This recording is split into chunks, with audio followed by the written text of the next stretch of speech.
Hi, my name is Dr. Pallavi Guha. I am an assistant professor of journalism at Towson University and also the author of newly published Here #MeToo in India, News, Social Media, and Anti-Rape and Sexual Harassment Activism. It's hot off the press as of Feb 2021, and I hope that you are getting your copy as well. So, in my book, I focus on how anti sexual violence public agenda is built on social and news media platforms in emerging digital spaces such as India. And of course, I talk about #MeToo and #MeToo India as well, which happened after 2017. But my book also focuses on rapes and sexual violence that happened prior to #MeToo and #MeToo India, as well as #Nirbhaya as well, and its influence on news media organizations and public agenda building too. Now, I decided to write this book because I've always been inspired and influenced by the challenges of the activists in rural and semi rural communities in India. And engaging in the research and writing of sexual violence in media, it has been an extension of that catharsis that began in 2014, 2015, and it continued until 2019 while I was writing this book. So, through this book, I have shared my personal experiences as well, of sexual harassment on the streets and how we are usually brought up talking about sexual harassment and sexual activism in both public spaces as well as private quarters, too.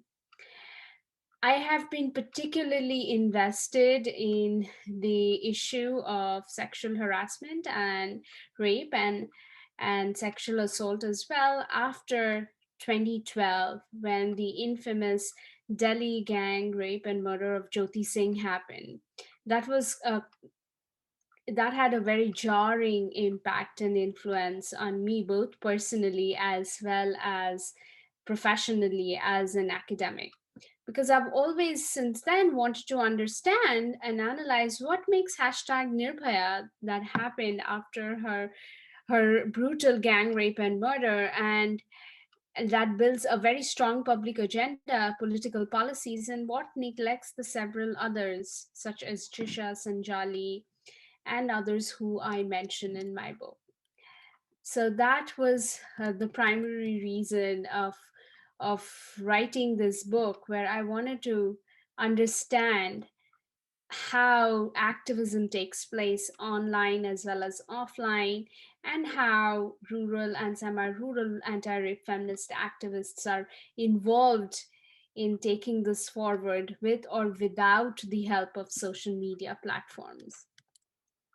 So, what interventions does this book make into feminist media studies? Well, I offer this concept of interdependent agenda building, and it is really at the intersection of both feminist studies as well as media studies, so feminist media studies, which emphasizes on the interdependent association between social media networks as well as mainstream mass media platforms, and that they have the ability to build a public agenda in digitally emerging spaces, because digitally emerging spaces, the mainstream mass media platforms still have a lot of influence, as in the rural feminist activists as well as the victims and survivors of rape and sexual assault. They still consider journalists as a way to get justice for them. The fourth estate journalism would help them to amplify their issues and would help them to get justice.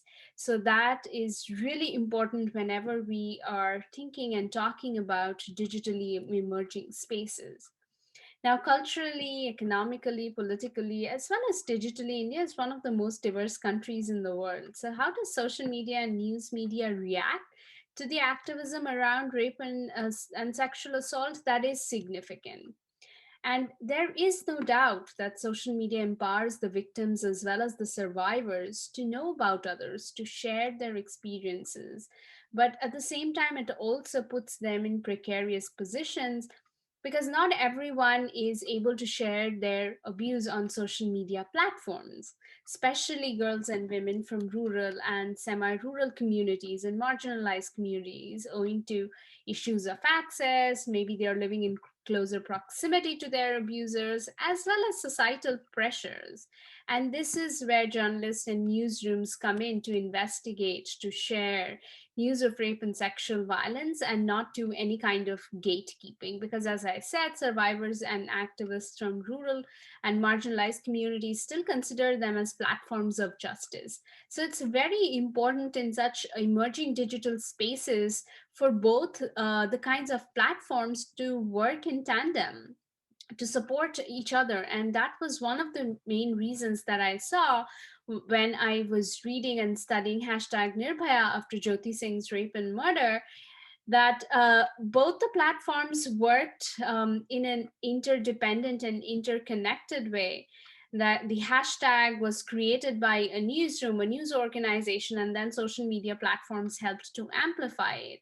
And that is one of the reasons why it built such a strong public narrative, resulting in a political agenda building as well as policies too. So that was one of the primary reasons.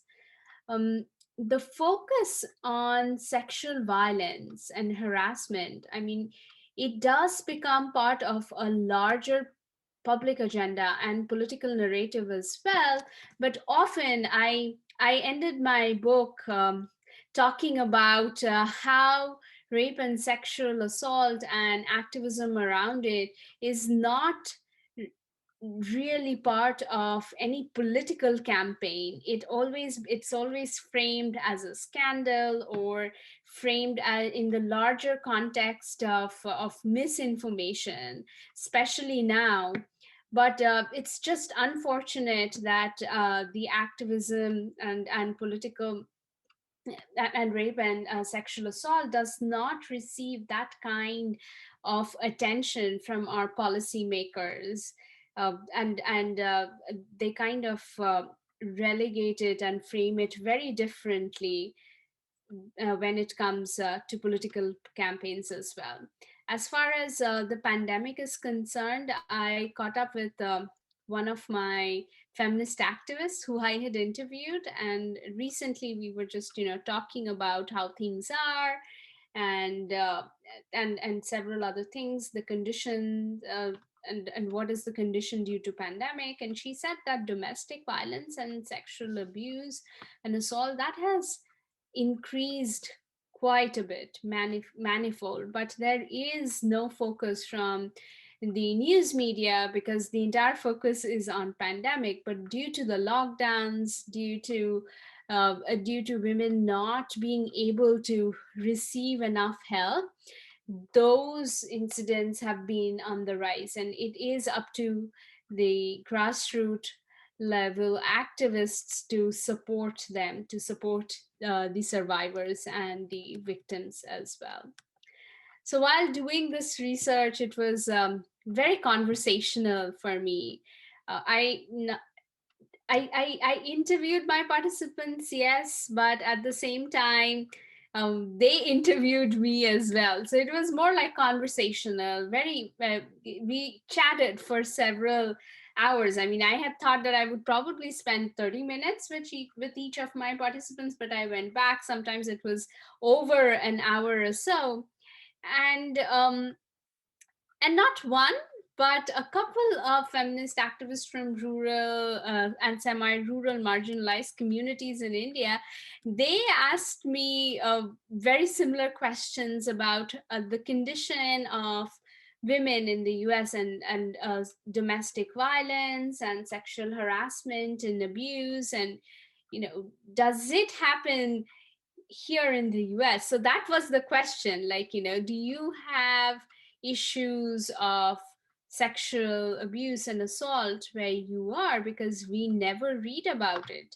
in the newspaper. And for me, it was kind of a bit jarring for me. I wasn't expecting the question, but it also perfectly showed me the gap between the global north as well as the global south, where the women who are working in the communities as grassroots feminist activists, they are not aware of what is happening in the other part of the world, because they are not reading it on the newspaper. So there isn't, like, they just particularly said, oh, there is so much talk and we know what's happening here, but we never read about it. So for me, it was a teachable moment. I also made another discovery while doing this research, that India was one of the few countries, at least in 2019, in the pre-pandemic year, which saw a growth in newspaper circulation, like a growth over 4%, which in itself was an anomaly, because PU has been doing the state of the media research every single year for the past couple of years, and every single year they see that there is a drop in both in the US as well as other European countries, that there's a decrease in circulation of newspapers in particular.